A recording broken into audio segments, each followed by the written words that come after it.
The movie opens up with Chris Nielsen, a physician by profession, who is enjoying his vacation in Switzerland. While he's rowing his boat in the lake, someone rows past him after striking his boat. Chris gets up to scold the person, but when he sees a beautiful lady on the other side, he controls his anger and directs her way to get to the shore. Later, the two meet each other and the lady introduces herself as Annie Collins, an artist. The two talk for a long time and are instantly attracted to each other. They bond so well like they've known each other for a long time. The scene then fast forwards to the time of their marriage. Soon, Chris and Annie can be seen in their house enjoying their time with their grown-up kids, Ian and Marie. One morning, during breakfast, Marie asks her mother to pick her up after school, but Annie refuses, telling her that she has an important meeting to attend. She then sends her kids to school with their nanny.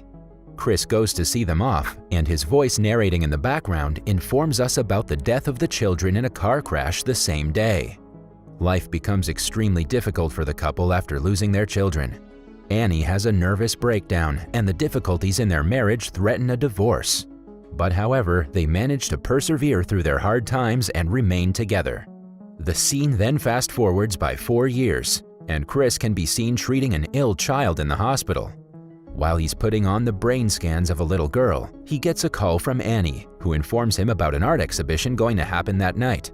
She also mentions that 8 paintings from Germany were supposed to arrive at her office, but unfortunately they're stuck somewhere. Hence, she urgently needs a solution to replace them in the art exhibition. Hearing this, Chris asks her to calm down and suggests she use her own paintings in the place of the lost paintings.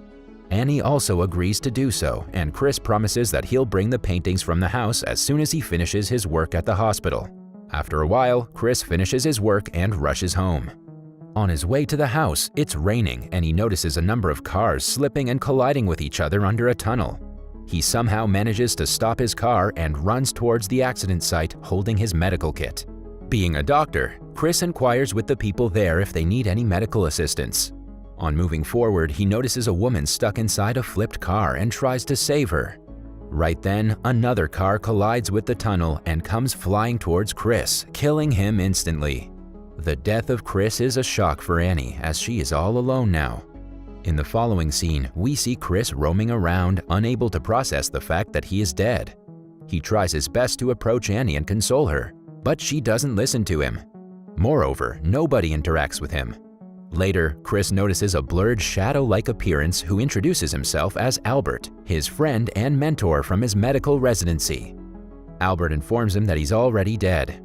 Chris further inquires about why he's not able to see him properly. In reply, Albert tells him that he will be able to see him when he accepts his death and moves on. At night, when Annie is trying to write something about Chris, he approaches her and tries to give her a message about him still being with her. But Annie is so disturbed that she doesn't even notice the message and throws the paper away. Seeing this, Albert suggests Chris walk away and let Annie face the truth. Desperate to make Annie feel that he's right beside her, Chris refuses to leave. The next day, Annie visits the graveyard and approaches Chris's tombstone. She runs her hands through the writings and remembers her late husband. Chris, on the other hand, comes closer to Annie and tries his best to make her feel that he's with her. Unfortunately, rather than feeling Chris's presence, Annie starts crying loudly. Seeing this, Chris realizes that he's of no use there and decides to walk away. In the next scene, Chris wakes up in heaven, a beautiful place similar to what he had seen in Annie's paintings. Now he is able to see Albert clearly, as he has accepted his death and moved on. Albert informs Chris that his surroundings are controlled by his thoughts and imagination. Soon, Chris notices the dream house that Annie painted in one of her paintings. He enters the house along with Albert and is amazed to see the interior, which is exactly what Annie had painted on her canvas. After some time, Chris and Albert go on a walk where Albert notices a purple tree in the middle of the hill. At the same time, Annie can be seen drawing the tree on her canvas, thinking that she can communicate with Chris through her paintings. Chris is amazed to see the things that Annie is painting in her real life. Seeing this, Albert tells Chris that he and Annie are soulmates, because of which Chris is able to see the tree in heaven. On the other hand, Annie realizes that Chris is dead and can no longer see her paintings, so she pours water on the canvas where the tree is drawn. Here in heaven, the tree that Chris and Albert are looking at also gets destroyed and all of its leaves fall down. Chris then understands that Annie is feeling lonely and gets angry as he's unable to comfort her. Later, Chris notices a toy of his daughter Marie and inquires with Albert about why he's not able to find his children there. In reply, Albert tells him that his children have created their own world and he will see them whenever he's ready. The next day, Chris wakes up and is greeted by a beautiful girl named Leona. She tells Chris that Albert had some important task to finish and that he sent her to take care of him. She then takes Chris to her world where he sees everyone flying around and enjoying their time. With everything going around, Chris remembers his daughter Marie and the paper doll art which was in her room. The world he's in seems similar to that of Mary's paper doll. After a while, it finally dawns on Chris that Leona is actually his daughter Marie. He then hugs her tight and the two share a beautiful reunion. In the following scene, Chris is at his dream house when Albert approaches him and informs him about Annie's death. At first, Chris gets sad, but later, when he realizes that Annie's pain is finally over and he'll get to meet her soon, he calms himself down. He then inquires with Albert about when he'll be able to meet Annie. Hearing this, Albert tries to make Chris understand that he will never be able to meet Annie as she has committed suicide and needs to fulfill her punishment for breaking the rule of death created by nature. Desperate to meet with Annie, Chris asks Albert to find a way, but the latter tells him that no one who committed suicide has ever entered heaven. Despite hearing this, Chris continues saying that he is Annie's soulmate and will do everything he can to find her and bring her back to heaven. Seeing Chris desperate, Albert decides to take him to a tracker who knows the path that will lead them to hell, the place where they can possibly find Annie. Following this, Chris can be seen on a boat with Albert on their way to meet with the tracker. When they reach a place similar to a library, Albert introduces Chris to an old man, the tracker.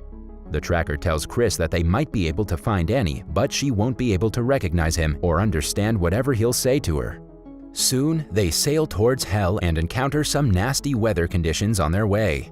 Later, the group is attacked by a group of spirits who pull their boat down, causing all of them to fall into the ocean. In the following scene, the group arrives at the shore, and Chris inquires with the tracker about the strange place. The tracker tells him that they're near the gateway of hell and also mentions that he has stopped getting signals from Annie. Hearing this, Chris replies that it's because he was thinking about someone else for a while. Chris can't help but think of his son, Ian. After remembering how he described Ian as the one man he'd want by his side if he had to face hell, Chris realizes that Albert is Ian. The two then indulge in an emotional reunion and decide to find Annie together. But unfortunately, the tracker tells Ian that he cannot join them on their journey as Chris has already recognized him as his son and is facing difficulties remembering his wife. He suggests Ian stay back while he and Chris continue their journey to hell. Before Chris leaves, Ian states that he picked Albert's appearance because he believed Chris would be very receptive to Albert's advice without thinking twice. Ian also urges Chris to remember how he rescued his marriage when Ian and Mary died. Following this, Chris continues on his trek with the tracker, remembering Annie's pitiful condition after their children's death. After some time, Chris and the tracker approach a field filled with the buried faces of the dead.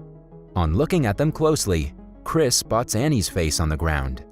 When Chris tries to reach Annie, the field collapses, and later they arrive at a dark and twisted copy of Chris and Annie's dream house. The tracker then exposes himself to be the actual Albert, warning Chris that if he stays with Annie for more than 3 minutes, he will be bound in hell forever. All Chris can hope for is a chance to say his final goodbyes to Annie. The tracker also mentions to Chris that Annie has forgotten everything and he only has a few minutes to make Annie remember her past and bring her to heaven. When Chris walks into the remnants of the house, he discovers Annie crying as she calls his name. He approaches her and tries to make her recognize that he is her Chris, but Annie has lost her memory and is unable to recognize him.